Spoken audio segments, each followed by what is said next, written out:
Happy Telling Tuesday! How'd you like that picture?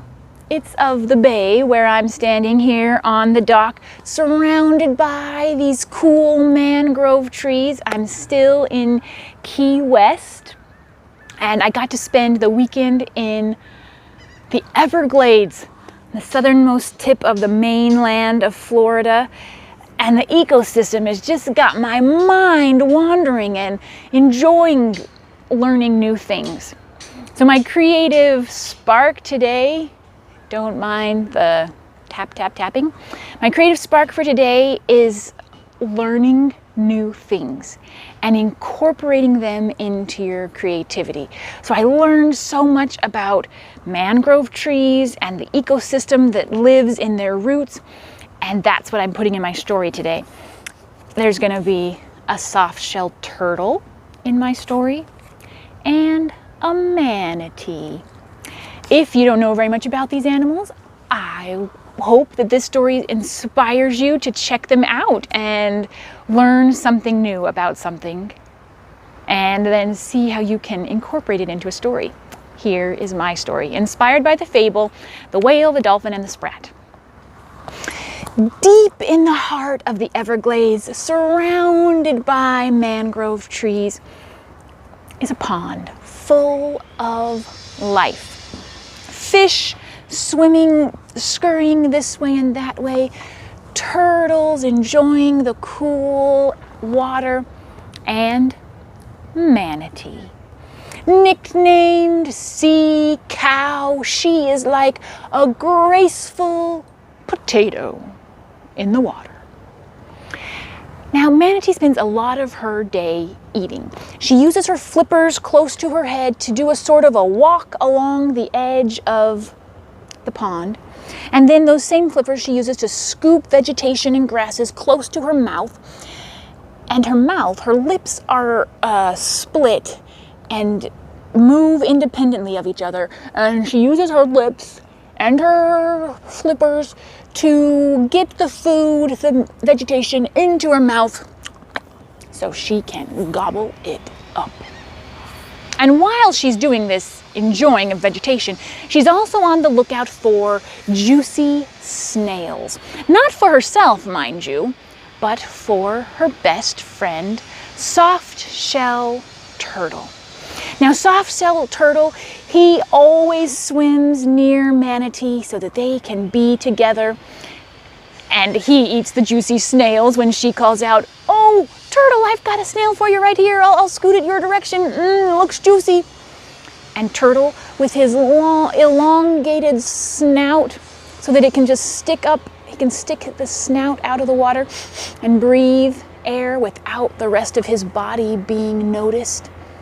Well, as he's stealthily slipping through the pond, he's looking for manatee's favorite grasses. "Oh, manatee, there's a nice patch of grass right here. You're going to want to come over here and eat that. Looks juicy." Juicy grass, juicy snails. Perfect combination for best friends. They met every morning under the oldest mangrove tree at sunrise.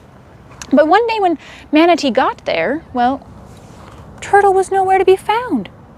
And after waiting for some time, she began to wonder, why would turtle make me wait so long? I mean, doesn't he value my friendship? Aren't I important to him? Has he made new friends? How rude of him to make me feel so obsolete, making me wait. I can't believe he would go and make new friends without me. How could he do such a thing?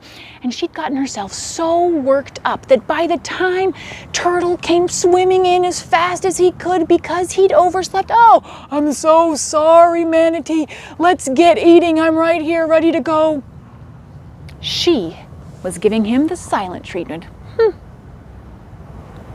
Well, and a fella can only take the silent treatment for so long, and he decided that he was going to be offended too. "Well, if you're not going to talk to me, then I'm not going to talk to you." And they spent the whole day on opposite sides of the pond, not talking to each other, not helping each other find the best food.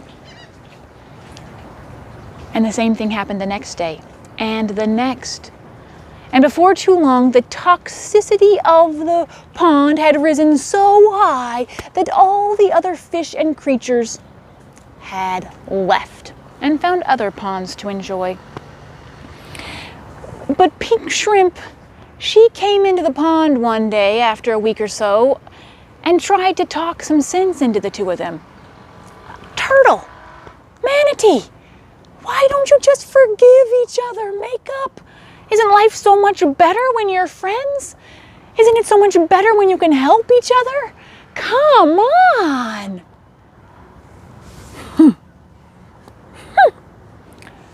They did agree on one thing.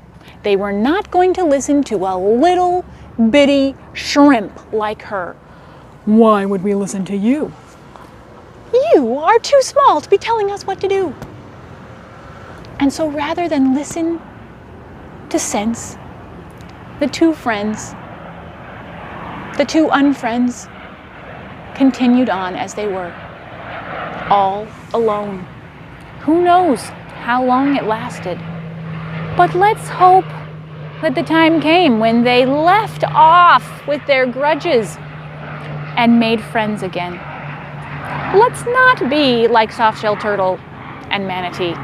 Let's be like little shrimp, always ready to make up and be friends.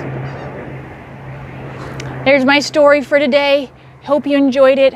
I hope you can get out and explore some new places wherever you are. You don't have to go far. Like, share, subscribe, and go tell a story. See you next week.